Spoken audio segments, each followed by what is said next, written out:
Assalamualaikum warahmatullahi wabarakatuh. Salam sejahtera, salam sehat untuk kita semua. Dengan saya Bung Ropan, dan 2 hari lagi ya, bagaimana tim nasional Indonesia akan bertarung dalam pertandingan pertama di grup B menghadapi Myanmar, tuan rumah di Yangon. Ini pertandingan yang dianggap sangat krusial tentunya, karena ini laga pertama yang biasanya selalu sulit, dan itu harus dialami oleh pasukan merah putih Garuda kita di bawah pimpinan Sintayong. Dan apapun itu, ya kita harus bisa bertarung dengan semangat juang yang tinggi, penuh percaya diri, dan itulah yang diharapkan oleh STY. Semua pemain juga sudah bertekad untuk memberikan yang terbaik. Tapi yang perlu saya bicarakan di sini adalah bagaimana superstar kita, yang pasti adalah Marcelino Ferdinand, yang terus bisa mendapatkan perhatian utama dari kubu tuan rumah. Jelas mereka tahu siapa Marcelino. Mereka menyaksikan bagaimana Indonesia tampil sangat luar biasa ketika menghadapi Arab Saudi, dan 2 gol itu yang kita menang di GBK diciptakan oleh Marceng ya.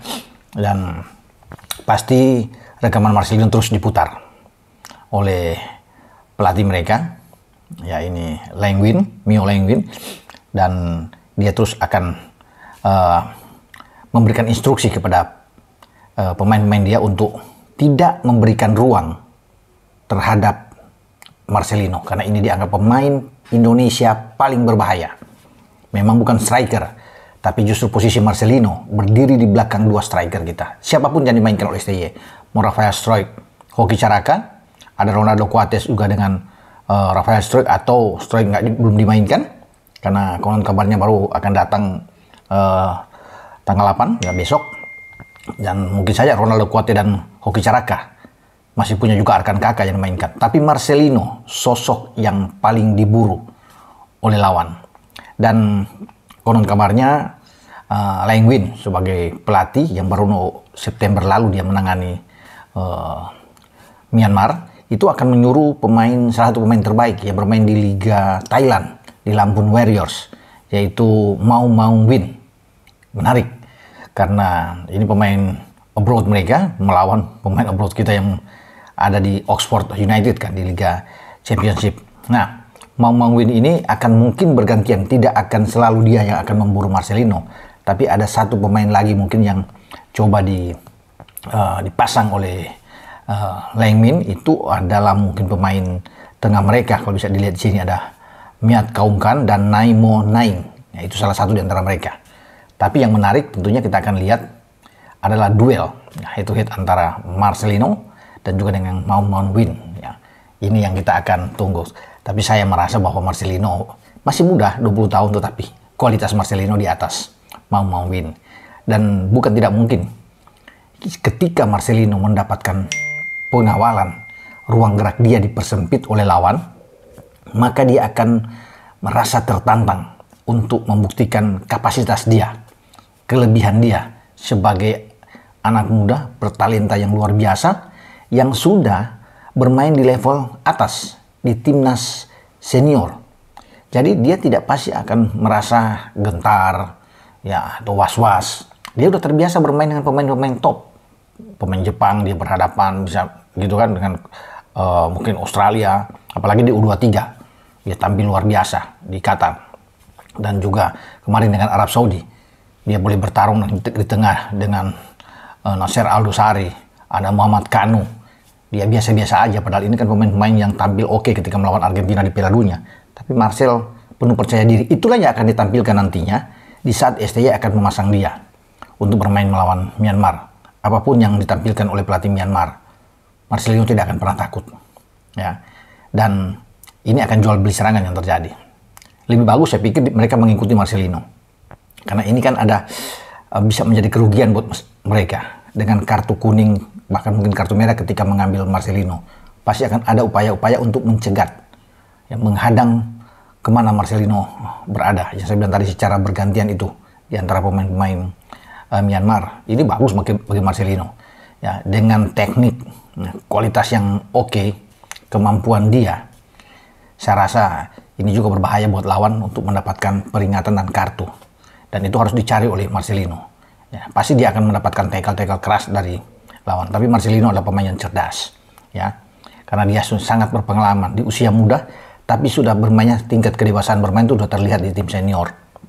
Dan saya pikir pihak lawan juga tahu siapa Marcelino tuh yang akan mereka lawan. Justru posisi Marcelino ketika berada di belakang dan diberikan kebebasan oleh STY, ini bagus bagi Marcelino. Nah, itu yang diterapkan ketika melawan Arab Saudi kan. Dia berada di belakang Ragnar, di belakang Rafael, dan dia dengan sangat bebas, selalu berbahaya. Bahkan dia bisa mencetak 3 gol, hat-trick melawan Arab. Kalau di menit awal itu tidak kena tiang, bagaimana umpan dari Rido, ya Rizky Rido ke kotak penalti, dan dia muncul dari second line untuk bisa menyambut umpan itu, dan hampir saja untung ada tiang yang menyelamatkan Arab, ya, hampir dengan 3 gol dia. Nah, ketika lawan Bali United juga dia ada 1 gol, ya, ketika menang 2-1 dalam uji coba terakhir tanggal 3 itu, sebelum balik ke Jakarta tanggal 4 dan tanggal 5 bertolak ke Yangon ke Myanmar. Marcel juga, ya, tampil oke. Dan melawan Myanmar, posisi dia, ya, di belakang 2 striker itu yang memungkinkan dia bisa mencetak gol. Saya pikir bukan tidak mungkin dia akan mencetak gol melawan Myanmar. Tentunya juga pasokan dari tengah, ya, dukungan dari tengah ini. Mau Arkan Fikri di sana, Sanadin Faris, entah dengan Afrianto Niko yang mungkin akan membantu, atau Victor Detan yang ada di sana yang akan membantu dia. Itu yang dia harapkan. Karena dia punya tandem juga yang sama di tim senior, ya. Ada Arhan dan juga ada Asnawi yang pasti akan membantu Marcelino dalam pertarungan menghadapi Myanmar. Jadi memang saya ingin menanti itu, menunggu, ya, bagaimana pertarungan di lini tengah antara Marcel dan Maung Win, siapa yang akan memenangkan ini. Dan ketika Maung Win ditugaskan untuk bisa mengikuti, dia akan merasa kehilangan karena dia tidak terbiasa, ya, untuk bisa melakukan penjagaan yang ketat terhadap seorang pemain. Dan mungkin saja Marcelino akan merasa, ya, dia bilang oke, sini datang kepada saya dan kita adu, kita lihat, ya, siapa yang terbaik, ya.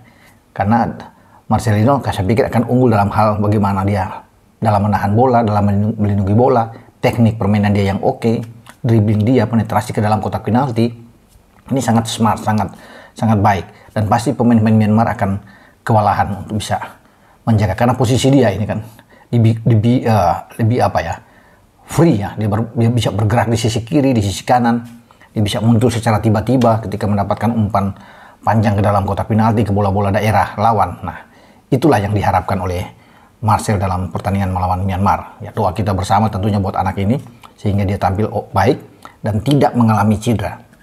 Karena kalau lawan-lawan mengincar dia dengan tackle keras, ya bukan tidak mungkin dia akan mendapatkan masalah cedera, tapi semoga tidak.